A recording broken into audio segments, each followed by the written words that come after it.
add the ingredients one at a time, tearing sounds like tearing. Okay, as promised, I'm going to go ahead and make bread using this automatic mixer that has the ferment function, that has the weighing function, and I'm going to follow the recipe that was provided in the instruction manual. And I'm not going to deviate from this instruction manual. The only spot where there might be a little deviation from what is in the actual recipe is that the manual does show like a temperature gauge, and it provides some recommendations on when to add to the ferment time or to subtract from the ferment time based on the temperature of the room. So here we go.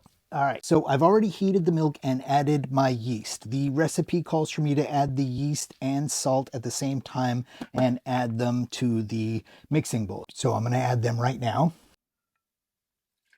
Okay, the milk and yeast have been added, and I'm going to go ahead and add the rest of the ingredients using this weigh feature right here. So basically what you do, you activate the weigh function, it will tear out your bowl, and then you're going to go ahead and add the ingredients one at a time, making sure to reset the weight each time so that it starts back at 0 again and you're getting an accurate measurement. So I'm going to go ahead and do that right now.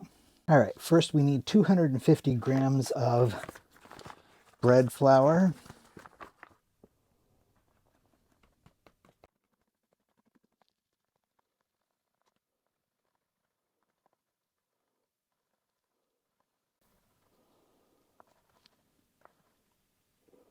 There we go.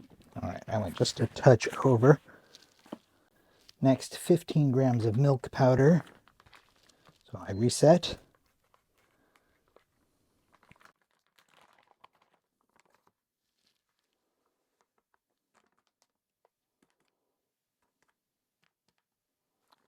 Perfect. All right, I went a touch over. Was perfect for a second there. Reset. 25 grams of sugar.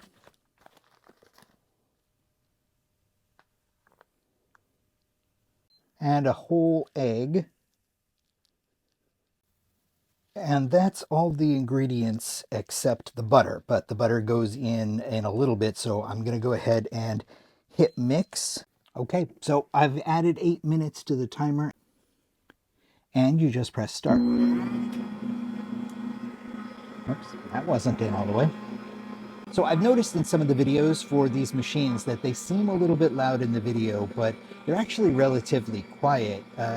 It's pretty innocuous, so much less quiet than a blender. This is coming together already pretty nicely, so let's see if I can get a close-up on this.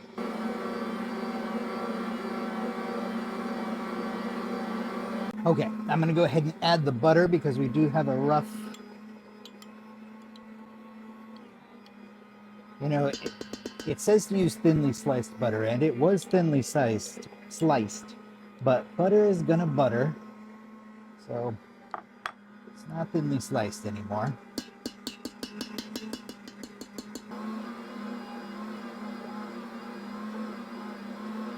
Okay, we have dough, and I will admit that I did add a little flour. The mix was just looking a little too wet for me, so I went ahead and did that.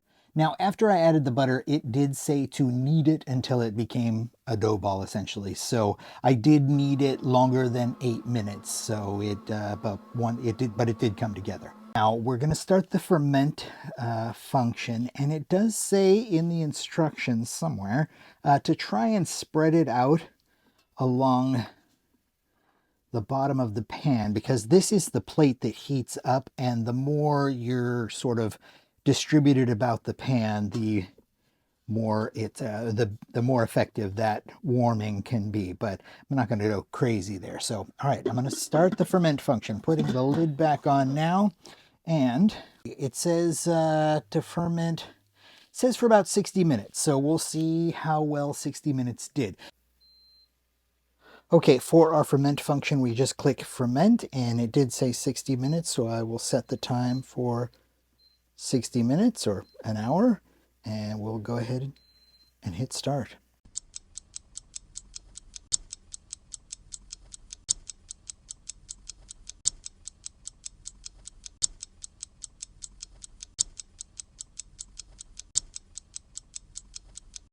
Okay, we got a nice rise here, and I did add some extra proofing time. The 60 minutes did not seem long enough, so I added another 40.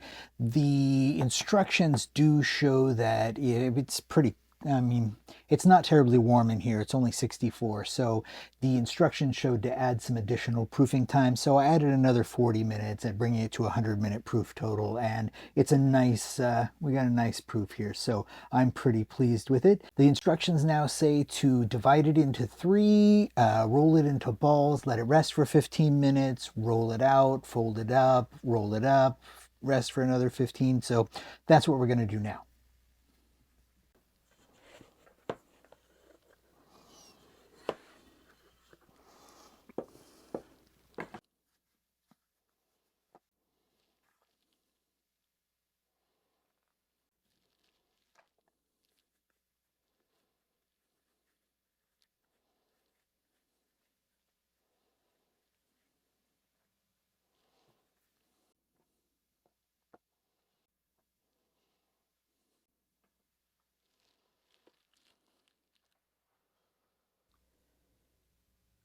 All right, those have rested for 15 minutes, and now we are going to roll them out the first time. So here we go. Please excuse my janky rolling pin with its taped up side. I would say that it's a family heirloom, but it's not. It just broke. Okay, and roll it up. Set it aside. Next.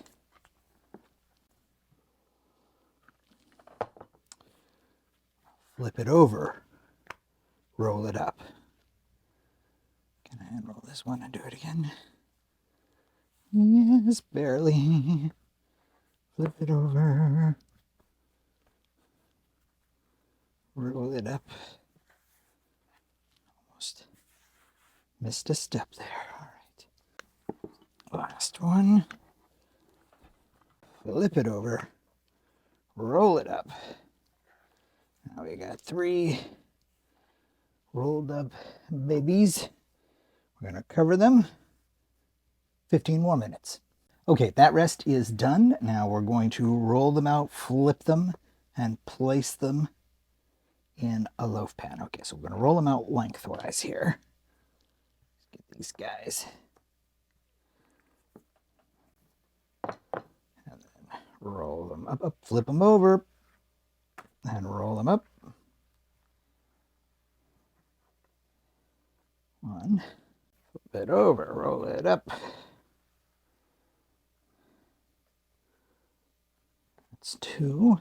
So just following the instructions, just doing it pretty much exactly the way that they said. The only thing I've done differently is a little bit longer proof and a little extra flour. I think that's it. Run it up.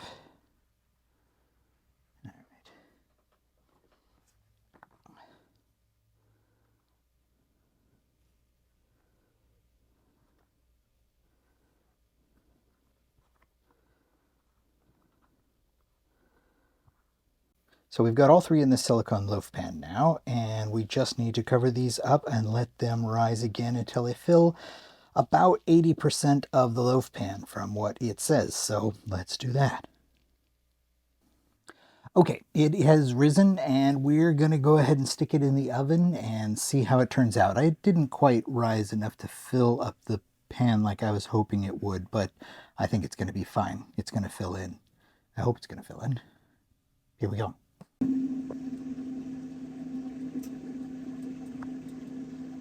Well, there we go. This is the bread according to the instruction manual, and I used the silicone loaf pan so that I could do that to pull it out.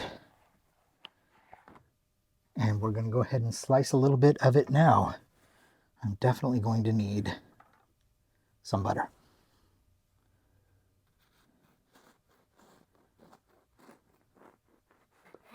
Still nice and warm, and oh yeah, I probably could have let it go a little bit longer. The instructions said to bake it until it looked a little brown on top, and I let it go a little bit further than I normally like to have it on top. But it did seem that it browned awful quick, so it's a little bit gummy on the bottom there. But if I were doing it again, I'd follow my own recipe. There were a few things in this recipe that I didn't really agree with, but I wanted to make sure that I did exactly the way that the instruction manual said for the first time through, just to get the best results possible, or the ideal results for this particular machine.